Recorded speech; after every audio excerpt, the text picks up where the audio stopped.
अच्छे लोग को बुरे लोगों को अच्छा और अच्छे लोगों को बुरा क्यों बोलते हैं लोग? कौन बोलता है? जैसे कि आप अच्छे कर्म करते हो, माताओं की सेवा करते हो और गऊओं की सेवा करते हो, आप लोगों को लोग बोलते हैं पाखंडी है, ढोंगी बाबा है। और जो एक नेता अभिनेता है जो दारू पीना सिखाते हैं, गुटखा खाना सिखाते हैं और जुआ खेलना सिखाते हैं, उन्हें लोग बोलते हैं बहुत अच्छे एक्टर है ये तो। कलयुग है बेटा। इस कलयुग में बुरे लोगों को अच्छा कहा जाता है, अच्छे लोगों को बुरा कहा जाता है। इस कलयुग में झूठ का बोलबाला है, सच कहीं कहीं है। इसलिए कलयुग ये युग धर्म है, यहाँ अच्छे लोगों को बुरा ही कहा जाता है। आम के पेड़ पर ही पत्थर और लाठियां बरसाई जाती हैं। जी गुरुजी। वरना बबूल की तरफ कौन पत्थर फेंकता है? जी राधे राधे गुरुजी। और किसका सवाल?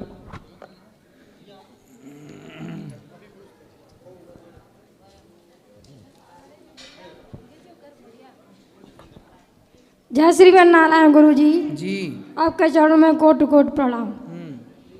गुरुजी मेरा प्रश्न ये है कि सेवा भक्ति करते हैं तो दुख क्यों होता है ज़्यादा? दुख क्यों? क्यों जितनी सेवा करते हैं उतनी दुख ज़्यादा होता है? नहीं, ऐसा तो नहीं है। सेवा करने वालों को दुख कहाँ मिलता है।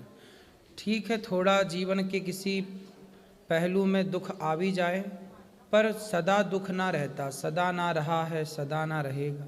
ना सुख सदा रहा है, न दुख सदा रहा है। सुख दुख ना बेटा, दुख से घबराना नहीं चाहिए। आप लोग क्या करते हैं, दुख से घबरा जाते हैं। दुख और सुख ऐसे ही आते हैं जैसे दिन आता है फिर रात आती है, रात आती है फिर दिन आ जाता है। 12 घंटे का दिन है तो 12 घंटे की रात है। ऐसे ही यदि जीवन में सुख मिला है तो दुख भी मिलता है ना।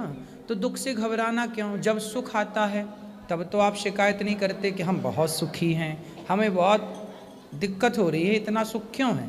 सुख से जब दिक्कत नहीं तो फिर थोड़े से दुख से दिक्कत क्यों। इसलिए दुख को भी सहर्ष स्वीकार करना चाहिए और दुख में मजबूत होना चाहिए। ठीक है। यदि हवा ना चले, यदि मौसम में बदलाव ना हो, जब बदलाव मौसम में आता है, तूफान, हवा, बारिश और फसल सारे चीज़ को सहन करती है, तब तो फिर वो किसान के घर फसल पहुंचती है। यदि वो बर्दाश्त ही ना करे, अब देखो सर्दियों में आप घर के अंदर रजाई के अंदर होते हैं, यस, लेकिन गेहूँ, चना, ये फसल सर्दी में ही होती हैं। ये पूरी सर्दी में बाहर वो सारी सर्दी को सहती हैं।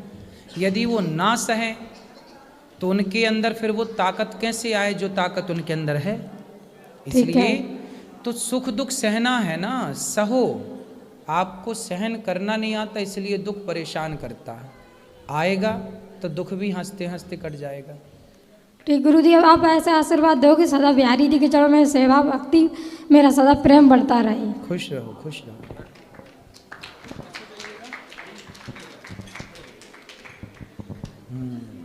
गुरुजी राधे राधे जी। गुरुजी मेरा ये प्रश्न है कि मैं पर साल आई थी तो लड्डू गोपाल ले गए थे, तो मैं सत्यनारायण भगवान की कथा करवाए थे, तो ठीक है ना? हाँ सही है। और लोग गांव में कहते हैं कि लड्डू गोपाल को घर में नहीं रखना चाहिए मेरे यहाँ। फिर गांव के लोगों के हिसाब से घर में किसको रखना चाहिए? ऐसे बोलते हैं हमको। नहीं, उनसे पूछा नहीं आपने कि गांव में आप लोगों के हिसाब से किसको रखें? और नहीं, उनके हिसाब से किसको रखे पूछा नहीं आपने? इस सवाल नहीं, हम उन लोग के मुंह नहीं लगना चाहते। अरे राम राम, बस वो ही पूछेंगे, तुम भी तो कुछ पूछा करो। और अब सुनो, अब गांव वालों से पूछना जी कि तुम्हारे हिसाब से किसको रखें, जी, है ना? जी ठीक है। किसको रखें उन लोग से पूछना, तुमने किसको रखा? पड़ोसन को? और आप कहते हो गोपाल गुरुजी जी को की, रखा है। आप कहते हैं कि भक्ति करने हमें, हम 3 साल से भक्ति कर रहे हैं। लड्डू गोपाल का हम पूरा सब कुछ करते हैं, अपने पति परमेश्वर का भी सब कुछ करते हैं। और गांव में सब, मेरी जेठानी तो सब जने क्या कहते हैं कि बड़ी पुजारी बनी है, भक्ति बनी है, जब गलती करती थी सब भूल गई है, वो सब कुछ क्या क्या कहते हैं हमको। कौन बोलता है? जैसे जेठानी मेरी है और अगल बगल की। तो जेठानी आपको ऐसा बोलती है कि हाँ, बड़ी भक्तन बनी है? हाँ बोलती है, मेरे सामने बोलती है। तो बोले हम भक्तन बने हैं, तू सूप न खा बन जा। भाई हम तो कुछ बने ही हैं, तुम भी तो कुछ बनो। पर मैं बड़प्पन के लिहाज करती हूँ, जवाब नहीं अरे देती इन हूँ। दुष्टों के लिए क्या बड़प्पन, जो ज्यादा ऐसे उल्टा सीधा बोले उनको थोड़ा जवाब देना सीखो। ठीक है। जो ज्यादा मीठा होता है ना, गन्ना ज्यादा मीठा होता है जी, तो लोग उसे कोल्हू में पेरते हैं, जी है ना। ठीक। तो थोड़ा ज्यादा मीठे ना बनो और जवाब दिया करो। जेठानियों को एक बार बोल दोगी ना तो सदा के लिए चुप हो जाएगी। ठीक है गुरुजी, आपका आशीर्वाद मेरे परिवार पर बना रहे। श्री राधे राधे। जेठानी को क्या बोलोगी बताओ? वही आप बोले हैं ना, थोड़ा जवाब दे देंगे। दे देना, तुम ठीक सीधी है। हो ना। ठीक है गुरुजी, राधे राधे। ठीक है। राधे राधे प्रभु जी।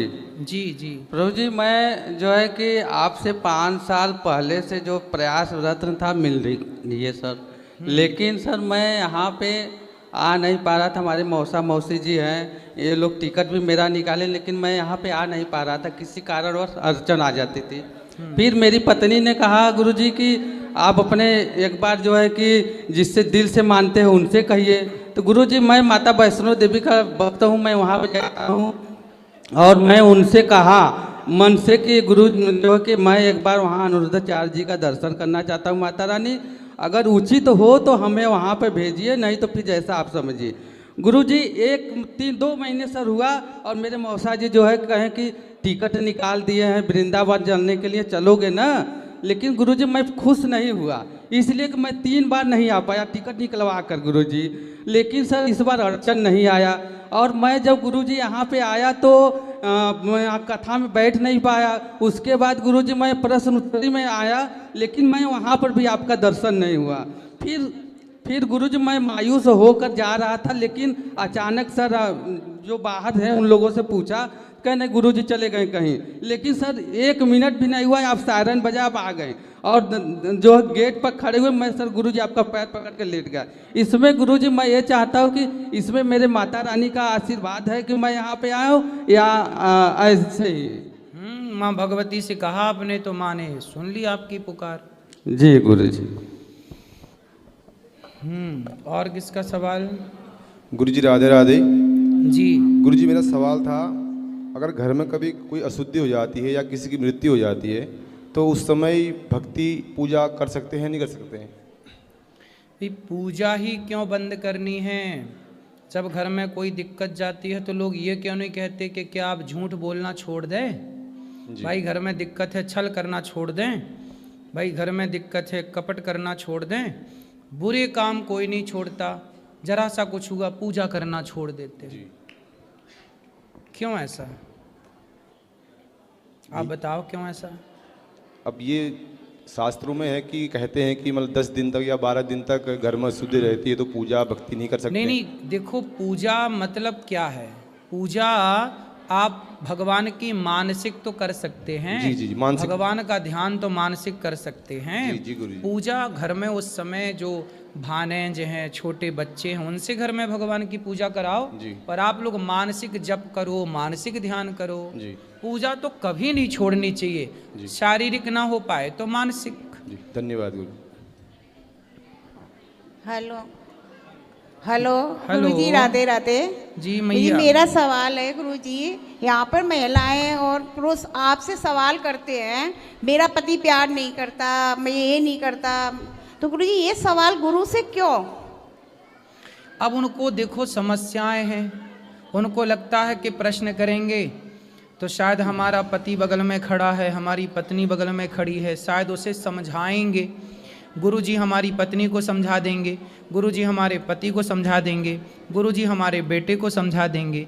तो वो इस भाव से सवाल करते हैं कि शायद ये समझा दें, हमारा गुरुजी हमारा पति शराब पीता है, शायद गुरुजी के समझाने से उसका शराब पीना बंद हो जाए, और बहुत लोग शराब पीना बंद भी कर देते हैं। नहीं गुरुजी तो मुझे ये थोड़ा अजीब सा लगता है कि गुरु से जैसी बात करनी चाहिए गुरु से वैसी ही बात करो।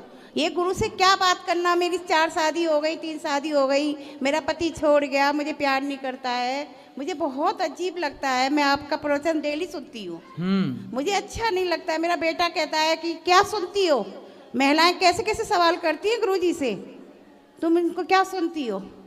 आप गुरुजी बताओ। ऐसा मैं है क्या ना, देखो 98 लोग अच्छे सवाल करते हैं, केवल 2 लोग ऐसे होते हैं जो इस तरह के सवाल करते हैं। तो जो 98 लोग हैं हमें उनकी बात सुननी चाहिए, और 2 लोगों को जो हमें अच्छा नहीं लग रहा उससे आगे बढ़ा देना चाहिए। क्या है जब आप भोजन की थाली रखती हो ना, तो भोजन की थाली में सब्जी भी होती है तो दाल भी होती है, और सब्जी दाल के अतिरिक्त चटनी भी होती है, और चटनी होने के साथ थोड़ा अचार भी होता है। जी जी। तो व्यक्ति को सब प्रकार का स्वाद अच्छा लगता है, थोड़ा एक लड्डू भी हो जाए, थोड़ा एक मीठा भी हो जाए, तो भाई सबके स्वाद से ही तो हमेशा ही अच्छा ना होगा ना मेरी माँ। हम यहाँ बैठे हैं तो कुछ बच्चे हैं, कुछ लोग हैं जो अच्छे सवाल करते हैं तो उसका अच्छा उत्तर भी होता है, कुछ लोग ऐसे सवाल करते हैं तो उसका उत्तर भी उसी तरह से हो जाता है। गुरुजी मेरा मानना है कि भगवान के बारे में पूछो, अपनी समस्या ये क्या है, ये मुझे नहीं अच्छा लगता गुरुजी। सही है, आपका कहना बिल्कुल सही है, पर धीरे धीरे जब लोग सवाल करना सीखेंगे, अभी तक तो क्या था ना कि आज तक बताइए क्या किसी को इस तरह माइक पकड़ के बोलने का कहीं मौका मिलता था? नहीं। तो ये मौका मिलता है, तो जब मौका मिलता है तो लोग सब तरह की बातें करना चाहते हैं। तो धीरे धीरे जो बात आप कहना चाहती हो वो लोगों को धीरे धीरे समझ में आएगी कि गुरु से कैसे सवाल करने चाहिए, क्या पूछना चाहिए। जैसे बच्चा छोटा होता है ना तो माँ की गोद में जाके सुसु कर देता है, क्योंकि बच्चा है। अब ये छोटे छोटे बच्चे सवाल करते हैं, इन्हें पता ही नहीं होता ना कि सवाल कैसे करने हैं, लेकिन बेचारे शुरुआत तो कर रहे हैं। आज कुछ गलत पूछ रहे हैं तो कल सही भी पूछेंगे। हमें परेशान नहीं होना, ना हमें उन्हें इग्नोर करना है। आज यदि वो कह रहे हैं कि हमारी पत्नी ऐसी है, हमारा परिवार ऐसा है, तो वही लोग कल दूसरी बार आकर के वही भगवान से जुड़ा हुआ सवाल भी करेंगे कि हमने वहाँ गए तो हमारा परिवार अच्छा हुआ, अब हमारा भगवान से प्रेम कैसा हो। पहली सीढ़ी पर पांव जम जाए तब दूसरी सीढ़ी तक पहुँचे। जी मेरा सोचना तो यही है, आपको कोई भी बात पूछनी है गुरु से, अपने भगवान के बारे में पूछो। आप मैच्योर हैं, आप समझदार हैं, पर पहली बार जब बच्चा रोटी बोलता है ना तो रोटी नहीं बोलता, तोती बोलता है। जी। आप बोलती हैं रोटी, पर बच्चा बोलता है तोती। तो हम ये नहीं कह सकते कि बच्चा तुम तोती क्यों कह रहे हो, रोटी कहो। तोती कह रहे तुम तो रोटी का अपमान कर रहे हो, नहीं, वो बच्चे का स्वभाव है। आज तोती कह रहा है ना तो कल रोटी भी कहेगा। पर गुरुजी मेरा यही कहना है, कोई भी आगे से मेरी सबसे प्रार्थना है कि गुरु से इस तरह की बातें ना करें। ठीक है, गुरु से करें, पूजा पाठ इस सब की बातें करें, इस तरह की बातें ना करें। सही है, गुरु है। सही है। राधे राधे गुरुजी। हेलो, राधे राधे गुरुजी। जी राधे राधे। गुरुजी मैं लखनऊ से आया हूँ। हाँ, और मैं आपसे एक सुझाव मांग रहा हूँ। बताओ। कि हमारा पार्टनर जो है वो अपना धैर्य बहुत जल्दी खो देता है और बात बात पर गुस्सा करता है। उसको ये नहीं समझ में आता कि मैं क्या बात कहाँ पर किसके सामने कैसे कर रहा हूँ। कौन है पार्टनर वो आपका? अरे पार्टनर मतलब मेरी वाइफ। क्यों? अब उन्हीं के साथ ज़्यादा प्रॉब्लम है सभी को, हमारे घर में पूरे परिवार को। वो आपकी वाइफ है कि पत्नी है? अरे दोनों एक ही बात है। अरे नहीं, एक बात नहीं। अच्छा, खैर आप ज्ञानी हैं, आपको मालूम होगा, हमारी समझ से एक ही बात है। वाइफ मतलब वो होती है, बीवी मतलब वो होती है जिसको आप भगा के लाते हैं। अच्छा। और पत्नी, धर्म पत्नी मतलब वो, इस पत्नी के आगे जुड़ा है धर्म शब्द। क्या तो जुड़ा है? धर्म पत्नी ही है। हाँ, जबकि वाइफ के आगे नहीं जुड़ता धर्म वाइफ, बीवी के आगे नहीं जुड़ता धर्म बीवी, है ना। मिसेस के आगे नहीं जुड़ता धर्म मिसेस, जबकि पत्नी के आगे जुड़ता है धर्म, क्योंकि धर्म के अनुसार हमने उसका वर्ण किया है, इसलिए वो हमारी धर्म पत्नी है। जी हाँ। अब जो आपकी पत्नी, आपने शादी ब्याह धर्म से किया कि नहीं? धर्म से किया है। तो फिर वो आपकी धर्म पत्नी है, फिर वो आपकी बीवी। यदि भगा के लाए होते आप तो बीवी होती है। अच्छा ठीक है, तो धर्म पत्नी है, वो संतुष्ट नहीं होती हैं। कहाँ है वो? यहीं पर बैठी हुई हैं। बात कराओ। मैया, कहाँ इनकी धर्म पत्नी? देखो, वाइफ से आपको धर्म पत्नी तक पहुँचने का जो सफ़र है यहाँ आओ, पति परमेश्वर के पास खड़े होके। आप भी इस तरफ आओ, यहाँ आओ कुपचे में, यहाँ लाओ मैया को अंदर, अंदर आओ, आप भी अंदर आओ। हाँ हाँ निकल आओ, यहीं से निकल आओ। देखो खोल दे लाला वहीं से, इतना टाइम लगा क्यों? बेल्डिंग कर दी क्या? बंधी है रस्सी, डबल रस्सी। मैया जल्दी आओ।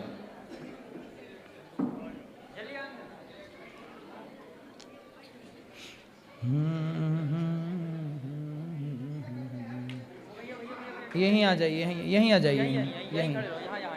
मैया आओ, जल्दी आओ मेरी माँ।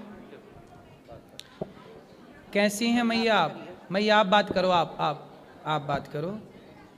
कैसी हैं आप? ठीक है। क्या नाम है आपका? शशि गुप्ता। शशि गुप्ता। ये आपके कौन हैं? पति हैं। पति। तो आप इनसे बात नहीं करती? करते हैं, वो मेरी कोई बात नहीं मानते हैं। नहीं मानते? नो। तो आप काहे नहीं मानते इनकी बात? अब बुढ़ापे में तो मान लो कुछ बात अभी तक मारते हैं हमको, बहू है दामाद है, मारते हैं। ये बताइए, हम समझदार हैं, हमारे बच्चे सब समझदार हैं, बेटियां दोनों हमारी, एक प्रोफेसर है और एक जो है तो बैंक में है। सब समझदार हैं, सब पूरे परिवार को समझते हैं, मगर ये नहीं समझती हैं तो आप इतने कि वो बड़े हमारा हैं। परिवार है। और ये इनकी नाजायज़ बातें कैसे कोई मान ले? जायज़ बात तो हम मानते ही हैं, लेकिन अब ये कहें कि हम अभी खड़े हो जाओ, अब हमारे अभी मान लो तकलीफ़ है, हम नहीं खड़े हो पा रहे हैं, तो इनको पेशेंस रखना, धैर्य रखना चाहिए, बस ये क्रोधित हो जाएंगे। मैं आपकी बात से सहमत हूँ। आप बहुत पढ़े लिखे हैं, आपका परिवार, आपके बच्चे बड़े बड़े हैं, बहुएं बड़ी बड़ी हैं, समझदार हैं, नौकरी कर रही हैं। आप अपनी पत्नी को मारते हैं?